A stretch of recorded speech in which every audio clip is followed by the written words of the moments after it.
चलिए आगे हम अभी बात करते हैं। जो अगला हमारी बात हो रही है वो हमारा क्या है, रेस्पिरेटरी।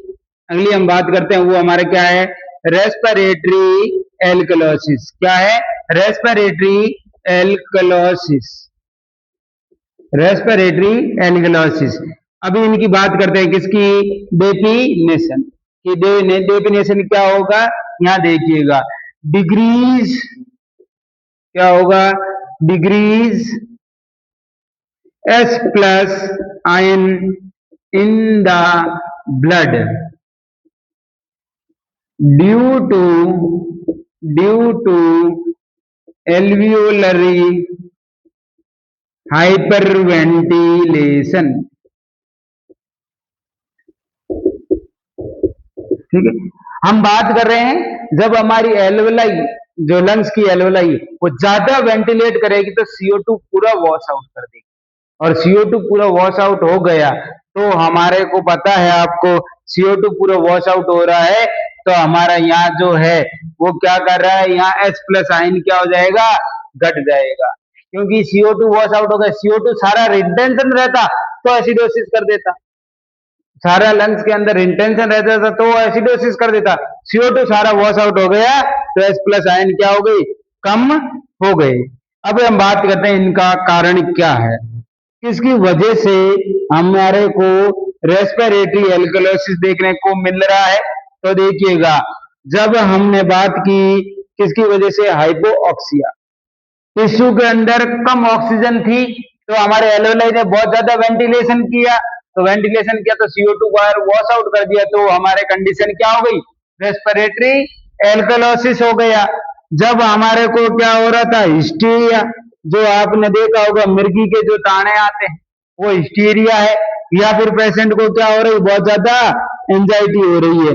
तो मुझे बताओ, क्या हमारे सेल और टिश्यू को ज्यादा चाहिए से ऑक्सीजन, ऑक्सीजन ज्यादा चाहिए तो हमारी एल्वेलाई ज्यादा वेंटिलेशन करेगा, ज्यादा वेंटिलेशन करेगा तो H प्लस आयन क्या हो जाएगा, सारा का सारा वॉश आउट हो जाएगा लंग्स के द्वारा, इनकी वजह से।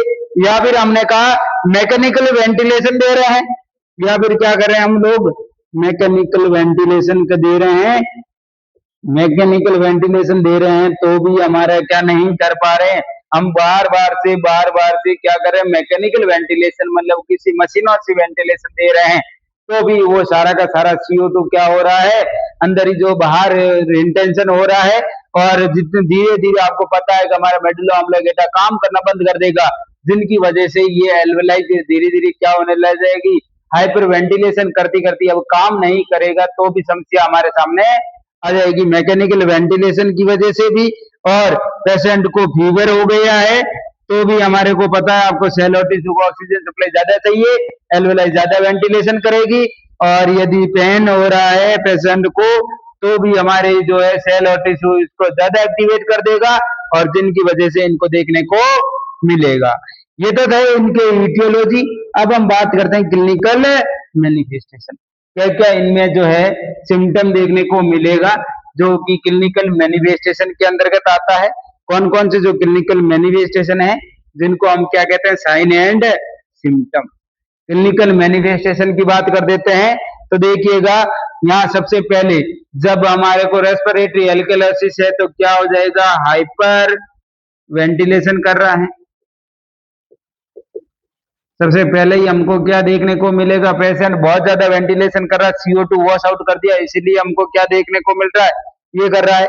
और ब्लड के अंदर पोटेशियम क्या कम हो जाएगा तो उसको हम क्या बोलते हैं, हाइपोकैलेमिया। क्या कहते हैं, पोटेशियम कम हो गया ब्लड में, इसको हम क्या कहते हैं, हाइपोकैलेमिया कहते हैं। हाइपोकैल्सीमिया हो जाएगा, और कैल्शियम भी ब्लड के अंदर कम हो जाएगा। ये सारी की सारी कंडीशन हमको रेस्पिरेटरी एल्कलोसिस के अंतर्गत देखने को मिलेगा। टिंगलिंग सेंसेशन हो जाएगा, उनको जो टिंगलिंग जो सेंसेशन है वो हमको देखने को मिलेगा कि पेशेंट के अंदर क्या हो रहा है, जो टिंगलिंग जो सेंसेशन है, जो टिंगलिंग जो सेंसेशन होगा वो देखने को पेशेंट के अंदर देखने को मिलेगा। और क्या सिम्टम होंगे कि जो पेशेंट को क्या होने लगेंगे, क्रैम्प होने लगेंगे, टेटेनी होने लग जाएगा। ये सारे के सारे सिम्टम आपके सामने उसके देखने को मिलेगा पेशेंट के अंदर। और ये सीजर वगैरह, ये देखिएगा, ये हम बात करते हैं सीजर वगैरह है, टेटेनी है, या ये टिटेनी वगैरह है, क्रैम्प है, ये जो किसकी वजह से आई, ये कैल्शियम की कमी की वजह से, क्योंकि हाइपोकैल्सीमिया कर रहा है, जब ज्यादा ये वेंटिलेट कर रही है तो उनकी वजह से हमारा कैल्शियम भी क्या कर रहा है, ब्लड के अंदर कम करने की कोशिश कर रहा है, और ये हमको देखने को मिल रहा है। पेशेंट जो होगा वो क्या हो जाएगा, लिथार्जी हो जाएगा, पेशेंट जो है कमजोर कमजोर जैसा दिखाई देगा, लिथार्जी हो जाएगा, और पेशेंट को कंफ्यूजन होने लगेगा, पेशेंट को क्या होने लगा, कंफ्यूजन होने लगा। और उनके अंदर बात करते हैं इसका, यदि डायग्नोसिस करते हैं, ये तो इनके क्या थे, साइन एंड सिम्टम। अब हम बात करते हैं इनका क्या क्या करना पड़ेगा, डायग्नोसिस करेंगे। और हमेशा याद रखना, इनके अंदर मोस्टली इंपॉर्टेंट हमारा क्या है, डायग्नोसिस है। पहली बात ही हम किसकी कर रहे हैं, रेस्पिरेटरी एल्कलोसिस की बात कर रहे हैं। तो रेस्पिरेटरी एल्कलोसिस करते हैं तो पीएस हमारे को क्या देखने को मिलेगी, हाई देखने को मिलेगी। जब पीएस हमारे को हाई देखने को मिल रही है, तो पीएस हमको हाई देखने को मिल रही है, तो मुझे बताओ पीसीओ2 क्या देखने को मिलेगा, पीसीओ2 हमको क्या देखने को मिल जाएगा, कम मिल जाएगा, क्योंकि पीएच ज्यादा है, एल्कलोसिस हो रहा है, और आपको पता है एल्वुलाई क्या कर रही है, हाइपर वेंटिलेशन कर रहा है, जोर जोर से सांस ले रहा है, तो CO2 सारा बाहर निकल गया, तो CO2 कम हो जाएगा। जब हमको पीएच बढ़ी हुई CO2 कम मिले, तो इसका मतलब एल्कलोसिस है, और एल्कलोसिस कौन सा है, रेस्पिरेटरी। ये ध्यान रखना, तीन चीज याद रखना है, एक तो बाइकार्बोनेट, एक पीसीओ2 और एक पीएच। पीएच जो बढ़ी हुई है तो एल्कलोसिस है, कम है एसिडोसिस है। फिर हमको ये देखना पड़ेगा CO2, CO2 यदि अधिक है तो इसका मतलब एसिडोसिस है, कम है एल्कलोसिस है। बाइकार्बोनेट ज्यादा है तो हमारा एल्कलोसिस है, कम है तो एसिडोसिस है। इस तरीके से हमको याद रखना है। ये हमको ये डायग्नोसिस के अंदर क्या मिलेगा, दो चीज हम देखेंगे, एक तो पीएच देखेंगे और एक आपका पीसीओ2 हमको देखने को मिलेगा। अब पहले इनकी बात करते हैं मैनेजमेंट की। मैनेजमेंट हमेशा याद रखना, पॉजिटिव मैनेजमेंट होगा, जो कारण हमने देखा था उनका मैनेजमेंट कर दो। अरे जो कारण है उसको ठीक कर दो, अपना बीमारी ठीक हो जाएगी। तो कारण का हमको क्या करना पड़ेगा, मैनेजमेंट करना पड़ेगा। और सपोर्टिव जो मैनेजमेंट है, अगला हमारा कौन सा होगा, सपोर्टिव मैनेजमेंट, कि हम जो सपोर्टिव मैनेजमेंट करते हैं, सपोर्ट देते हैं, वो कौन कौन सा मैनेजमेंट करना है। जैसे देखिएगा, इनकरेज करना है आपको, उनको कहना है अप्रोप्रिएट ब्रीथ लें, सांस लें, और वेंटिलेशन जो वॉलेंट्री होल्ड करना है ब्रीथ को, उनको कहना है आपको वॉलेंट्री क्या करना है, होल्ड करना है। क्यों करना है, क्योंकि उन भाई को बोलना है वॉलेंट्री होल्ड करना है और ब्रीथ लेना है, ताकि हमारा मेन टारगेट क्या है, CO2 अंदर रहे। CO2 ज्यादा वॉश आउट हो गई तो ये हो रहा है हमारा एल्कलाइसिस, जो रेस्पिरेटरी एल्कलोसिस हो रहा है, CO2 पूरा वॉश आउट हो गई, सारा जो है CO2 क्या हो रहा है, वॉश आउट हो रहा है, और उनकी वजह से तो हमारा CO2 कम आ रहा है। तब हम क्या कहेंगे, इसको होल्ड करने के लिए, और CO2 breathe by paper bag, very very important है, क्वेश्चन पूछा हुआ है। और इस पेशेंट को हम क्या कहेंगे, आपको ब्रीथ लेना है इसके द्वारा, बाई पेपर जो बैग आता है आपको उनके द्वारा आपको लेना है। और आपको यूज कौन सा करना है, use rebreather mask, very very important, use rebreather जो मास्क होता है वो आपको यूज करना है। कौन सा मास्क यूज करोगे, रीब्रीथर यूज जो होता है उनके अंतर्गत ये आपको मास्क यूज करना है। और इसके अंदर हम बात करते हैं, यदि उसको क्या क्या हो रहा है, टेटेनी हो रही है, क्या हो रहा है, टेटेनी हो रही है, तो हम क्या देंगे उसको हमें कैल्शियम ग्लूकोनेट देना है। जब देखिएगा उसको क्या देंगे, हम कैल्शियम ग्लूकोनेट देंगे। और कैल्शियम ग्लूकोनेट कैसे देंगे, एज प्रिस्क्राइब्ड। जब तक डॉक्टर साहब जी नहीं कहते तब तक हम कैल्शियम ग्लूकोनेट नहीं देना, और एज प्रिस्क्राइब्ड है तो हमको उसको क्या देना है, ये आपको देना है। और हम बात करते हैं आईवी देना है, ये कैल्शियम ग्लूकोनेट आपको कैसे देना, आईवी देना है, विद 5% डेक्सट्रोज के साथ देना है, और 10 से 15 mg आपको केजी पर एज आपको देना है। कैसे देना है, 10 से 15 mg आपको देना है, पर केजी के अकॉर्डिंग देना है, एज जब भी प्रिस्क्राइब किया हो तो। और आपको कैसे देना है इसको, कैल्शियम ग्लूकोनेट को आईवी इंट्रावेनियसली आपको देना है। ये हमारा हो गया रेस्पिरेटरी एल्कलोसिस। अब हमारा लेस्ट जो बचा है वो क्या बचा है, हमारा जो लेस्ट बचा है वो हमारा क्या हो जाएगा, अभी मेटाबॉलिक एल्कलोसिस। अगला हमारा क्या है, मेटाबॉलिक एल्कलोसिस है। मेटाबॉलिक एल्कलोसिस के बाद में हमारा क्या हो जाएगा, एसिड बेस इम्बैलेंस कंप्लीट हो जाएगा। अभी हम बात करते हैं अगला हमारा क्या है, मेटाबॉलिक, अगला हमारा क्या हो जाएगा, मेटाबॉलिक एल्कलोसिस। ठीक है, मेटाबॉलिक जो एल्कलोसिस है उनके अंतर्गत बात करते हैं कि मेटाबॉलिक एल्कलोसिस क्या होता है। जिस प्रकार से रेस्पिरेटरी एल्कलोसिस था वैसे हमारा क्या हो जाएगा, मेटाबॉलिक एल्कलोसिस हो जाएगा। तो लिखिए डिग्रीज, लिखिए degrees S plus ion in the blood due to, किसकी वजह से हो रहा है, ड्यू टू, जिस प्रकार से वहां पर हमारा क्या हुआ था, रेस्पिरेटरी एल्वुलाई क्या कर रही थी, हाइपर वेंटिलेशन कर रही थी, उसी तरीके से इसमें क्या होगा, due to abnormal metabolic activity, due to abnormal metabolic metabolic activity, metabolic activity की वजह से, अब नॉर्मल मेटाबॉलिक एक्टिविटी करने की वजह से यदि S प्लस आयन डिक्रीज हो रहा है तो मेटाबॉलिक एल्कोलाइसिस कराएगा, और मेटाबॉलिक एल्कोलाइसिस मेटाबॉलिक एक्टिविटी की अब नॉर्मल एक्टिविटीज की वजह से यदि हमारा S प्लस क्या हो रहा है, इंक्रीज हो रहा है, तो मेटाबॉलिक एसिडोसिस के नाम से जाना जाएगा। अब हम बात करते हैं इनका कारण, इनका किसकी वजह से ये होता है, ईटियोलॉजी, क्या है, ईटियोलॉजी। अब ईटियोलॉजी के अंदर देखिएगा, यदि हमने क्या कर दिया, मैसिव ब्लड ट्रांसफ्यूजन कर दिया, मैसिव ब्लड क्या कर दिया हमने, ट्रांसफ्यूजन कर दिया, ज्यादा सड़ा दिया, कितना ज्यादा सड़ा दिया, 10 यूनिट पर डे, यदि हमने एक दिन के अंदर 10 यूनिट पर डे से ज्यादा सड़ा दिया तो पेशेंट के अंदर क्या हो जाएगा, कौन सा एल्कलोसिस हो जाएगा, मेटाबॉलिक एल्कलोसिस हो जाएगा।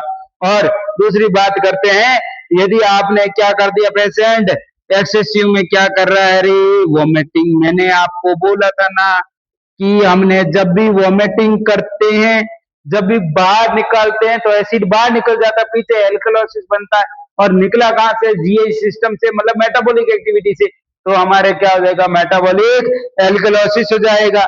और डायूरेटिक ले रहे हैं, ज्यादा क्या ले रहे हैं, डायूरेटिक ले रहे हैं, यूरिन पास आउट को डबल कर रहे हैं, तो भी वहां से आपको पता है बाइकार्बोनेट सब बाहर चला जाएगा। बाइकार्बोनेट जो है, यहाँ पीएच बढ़ेगा तो बाइकार्बोनेट भी क्या जाएगा, बढ़ जाएगा, उनकी वजह से मेटाबॉलिक एल्कलोसिस हो जाएगा। और हमने कहा हाइपर एल्डोस्टेरोनिमिया हो जाता है, यदि हमारा क्या हो गया, हाइपर एल्डोस्टेरोनिमिया, हाइपो एल्डोस्टेरोनिमिया मतलब होता है एल्डोस्टेरोन हार्मोन जो होता है हमारे माइनलोकॉर्टिकॉइड जो एड्रेनलिक कॉर्टेक्स से आता है, यदि वो ब्लड में ज्यादा हो जाता है तो भी हमारा मेटाबॉलिक एल्कलोसिस जैसी कंडीशन करता है। या आपने इंजेक्शन एक्सेसिव में किसका ले लिया है, सोडा बाइकार्बोनेट, यदि आपने एक्सेसिव में इंजेक्शन जो सोडा बाइकार्बोनेट का था उसको आपने ले लिया तो भी आपके क्या हो जाएगा, मेटाबॉलिक, क्योंकि आपको पता था मेटाबॉलिक एसिडोसिस की ट्रीटमेंट था, मेटाबॉलिक एसिडोसिस का मैनेजमेंट करते थे, तब हम क्या लेते थे, सोडा बाइकार्बोनेट को यूज करते थे। लेकिन अब हम यदि वो ज्यादा लेगा एक्सेसिव में, हम क्या करेंगे, इंजेक्शन जो है सोडा बाइकार्बोनेट को यूज करेगा तो हमारे कंडीशन कौन सी हो जाएगी, मेटाबॉलिक एल्कलोसिस जैसी कंडीशन हो जाएगी। अब हम बात करते हैं इसके साइन एंड सिम्टम, क्या क्या हमको साइन एंड सिम्टम देखने को मिलेगा, उनके अंतर्गत बात करते हैं साइन एंड सिम्टम। अब देखिएगा, पहली बात तो कंडीशन क्या है, मेटाबॉलिक एल्कलोसिस है, तो मेटाबॉलिक एल्कलोसिस है तो मुझे बताइए ये पेशेंट रेस्पिरेटरी पे क्या करेगा, मेटाबॉलिक एल्कलोसिस है तो वो ये कंडीशन क्या करेगा पेशेंट, क्योंकि एल्कलोसिस है तो हाइपो वेंटिलेशन करेगा, सांस धीरे धीरे लेगा, हाइपो वेंटिलेशन। और बाकी जो जितने भी है रेस्पिरेटरी एल्कलोसिस में जो सिम्टम्स आए थे वो सेम है, बाकी क्या करेंगे, सेम एज रेस्पिरेटरी एल्कलोसिस, जो एल्कलोसिस के अंदर आपका सिम्टम था वो सारे के सारे आपके वापस आ जाएगा, यहाँ तक तो आपको ये प्रॉब्लम नहीं होगा। और फिर हम बात करते हैं आगे जो हमारा डायग्नोसिस है, अगला हमारा क्या आ जाएगा, डायग्नोसिस, कि जब भी हम मेटाबॉलिक एल्कलोसिस की बात करते हैं तो अब मुझे बताइए, पहले तो पीएच क्या रहेगी, बढ़ी हुई रहेगी। दूसरी बात, अब हमको बाइकार्बोनेट भी देखना पड़ेगा, तो बाइकार्बोनेट भी क्या हो जाएगा, जब पीएच बढ़ रही है तो बाइकार्बोनेट तो आपको पता है समानुपाती है, ये तो कर्मानुपाती नहीं है, ये समानुपाती है। तो यहाँ पे आपका बाइकार्बोनेट भी क्या हो जाएगा, बढ़ जाएगा। पीएच बढ़ी हुई, बाइकार्बोनेट बढ़ा हुआ, तो आपका क्या हो जाएगा, मेटाबॉलिक अल्कलॉइड। पीएच घटी हुई, बाइकार्बोनेट घटा हुआ, इसका मतलब मेटाबॉलिक एसिडोसिस, ये ध्यान रखना। पीएच यदि बढ़ी हुई, पीसीओ2 भी बढ़ा हुआ, पीसीओ2 यदि घटा हुआ और घटा हुआ और पीएच बढ़ी हुई है तो रेस्पिरेटरी अल्कलोसिस है, और पीएच घटी हुई है और पीसीओ2 यदि आपका क्या बढ़ा हुआ है तो रेस्पिरेटरी जो एसिडोसिस कंडीशन होगी, ये आपको ध्यान में रखना है। और इनका जो मैनेजमेंट है, मैनेजमेंट हम क्या क्या करेंगे, इनका एक ही होता है, वो पॉजिटिव मैनेजमेंट करेंगे। इनका जो कारण है उनका मैनेजमेंट होगा, तो ये मेटाबॉलिक एल्कलोसिस अपना आप क्या हो जाएगा, सही हो जाएगा। ये हमारे जो थे, ये मेटाबॉलिक एसिडोसिस और मेटाबॉलिक एल्कलोसिस जो है वो कंप्लीट हो गया है। जो हम बात करते थे कि भी मेटाबॉलिक एसिडोसिस होगा या मेटाबॉलिक एल्कलोसिस होगा, उनके अंदर बात करते थे। अब हम बात करते हैं एबीजी एनालिसिस, ये इसी का पार्ट है जो आगे हम बात करते हैं किसकी, एबीजी एनालिसिस। एबीजी एनालिसिस का मतलब क्या होता है, आर्टेरियल ब्लड गैस एनालिसिस। इसका मतलब क्या है, एबीजी का मतलब फुल फॉर्म क्या होता है, एबीजी का मतलब होता है कि आर्टेरियल ब्लड गैस, जो आर्टेरियल जो ब्लड गैस है उनका हम क्या करेंगे, एनालिसिस के अंतर्गत करेंगे। जब हम बात करते हैं आर्टेरियल ब्लड से, रेडियल आर्टरी से हम लेते हैं, ब्रोंकियल फीमोरल आर्टरी है, ब्रोंकियल आर्टरी है, उनसे लेते हैं। और हमेशा ध्यान रखना, जब भी आप ब्लड ले रहे हैं, जब भी आप क्या कर रहे हैं, सिरिंज से ले रहे हैं, तो वो हेपेनाइज होनी चाहिए। हेपेरिन से उसको पहले आपको उसको यूज करना है ताकि ब्लड का क्या ना बने, क्लॉट ना बने। और हमेशा ध्यान रखना है, इनको जब भी हेपेरिन के अंदर का काम लेना है और इनके जो साइट है उनके ऊपर आपको अप्लाई करना है 5 मिनट तक प्रेशर, जब भी आर्टरी को ले रहे हैं। और हम बात करते हैं एलएन टेस्ट करते हैं, जो हम एलएन टेस्ट करते हैं वहां पर जो अल्नर आर्टरी है उनके अंतर्गत उनका जो सर्कुलेशन देख रहे हैं, जो रेडियल जो भी काम ले रहे हैं उससे पहले अल्नर का जो चेक किया जाता है उनके अंदर किया जा रहा है। और जो भी हम बात कर रहे हैं अल्नर आर्टरी का एडिक्वेंसी चेक किया जाता है। और यदि हम बात करते हैं, अभी देखिएगा एक इम्पोर्टेंट, वेरी वेरी इंपॉर्टेंट है एबीजी रिजल्ट। तो आप ये एबीजी रिजल्ट याद कर लेना है, इसको आपको लिख के देना है। एबीजी रिजल्ट क्या क्या रिजल्ट आएगा उनके अंतर्गत बात करते हैं। एबीजी जो रिजल्ट होता है, पीएच पीएच नॉर्मल कितनी होती है, 7.35 से 7.45, ठीक है। और फिर हम बात करते हैं, अगला हमारा रहता है पीसीओ2। पीसीओ2 कितना होता है, 35 से 45। ध्यान रखना, ये याद कर लेना, इनको सबको याद कर देना है। 35 से 45 mm ऑफ एसजी होता है, इसको याद ही कर लेना है आपको। जो भी PaCO2 है ये पार्शियल CO2 के बारे में बात कर रहा है।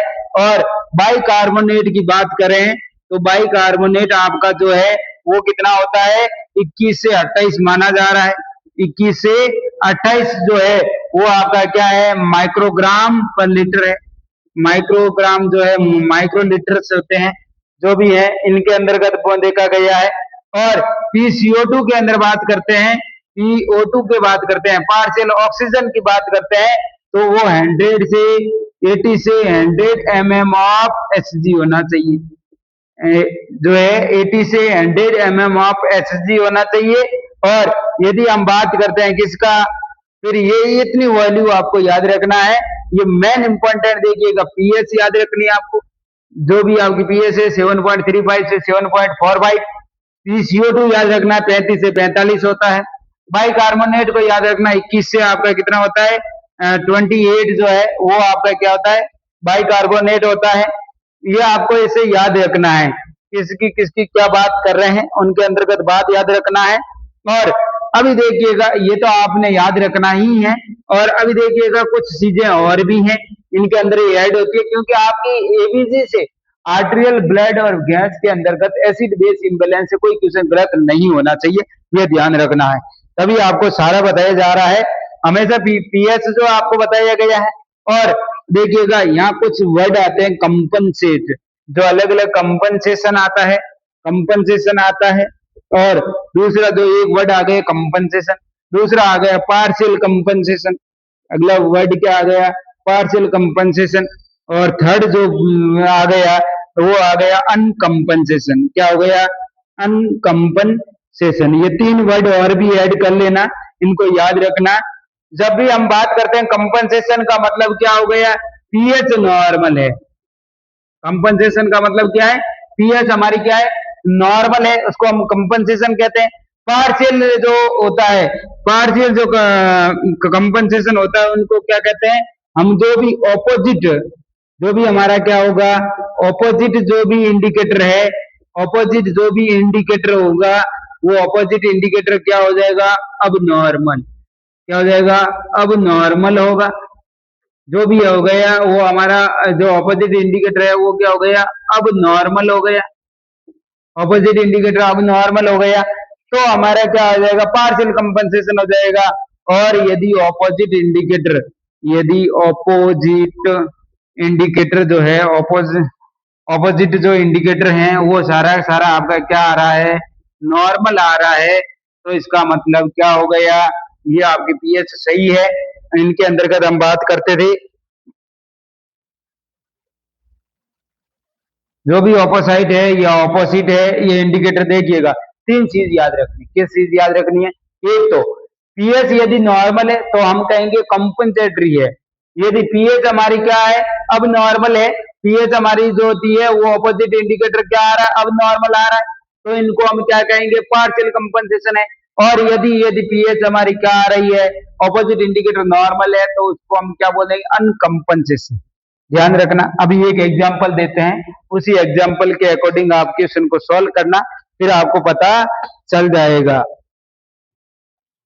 देखिएगा यदि पीएच आपको कितनी बताई गई है, एक देखिए क्वेश्चन है, यदि पीएच आपको कितनी बताई गई है 7.35, पीएच कितनी बता दी आपको 7 सॉरी एक अच्छा एग्जांपल देखते हैं। पीएच आपको कितना 7.25 और PCO2 आपका कितना है PCO2 इसने दे दिया 50 और बाइकार्बोनेट इसने कितना दे दिया बाइकार्बोनेट इसने जो है 25 दे दिया।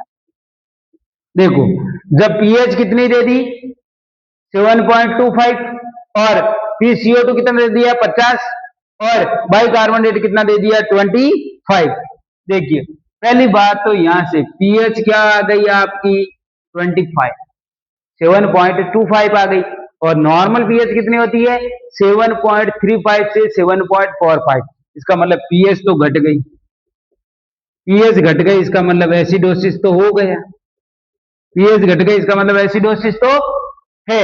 अब कौन सा एसिडोसिस है उसकी बात करते हैं। यदि PCO2 कितना आ रहा है 50 और नॉर्मल कितना होता है 35 से 45, आ कितना आ रहा है ज्यादा आ रहा है, इसका मतलब PCO2 आपका क्या है बढ़ा हुआ है, PCO2 आपका क्या है बढ़ा हुआ है। और यहाँ पे हम बात करते हैं बाइकार्बोनेट कितना आ रहा है 25 और नॉर्मल कितना होता है 21 से 28, मतलब ये तो क्या है नॉर्मल है, तो इनका कोई मतलब नहीं।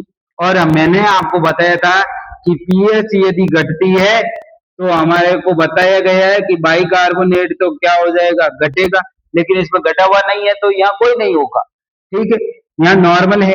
और PCO2 मुझे बताओ जब P आपकी जो पीएच है वो घटी है तो PCO2 बढ़ना चाहिए और PCO2 आपका क्या हो गया है बढ़ गया है। इसका मतलब कि जो है पीएच घटी है तो PCO2 बढ़ा है, तो ये रेस्पिरेटरी क्या हो जाएगा एसिडोसिस हो जाएगा।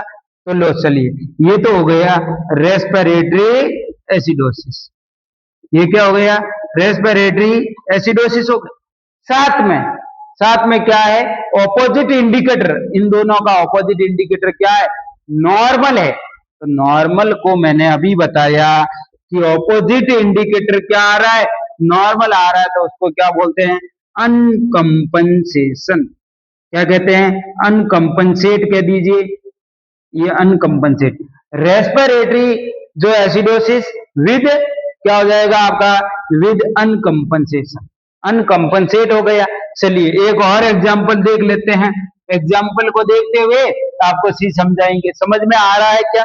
फिर हम बात करते हैं कि एक जो पीएच बताई गई है वो आपको अलग अलग बताया गया है, जिसके अंतर्गत 7.30 और फिर हमारे 19 और इन्होंने अलग अलग बता दिया, पहले 30 और 19। ये क्या क्या बताया है?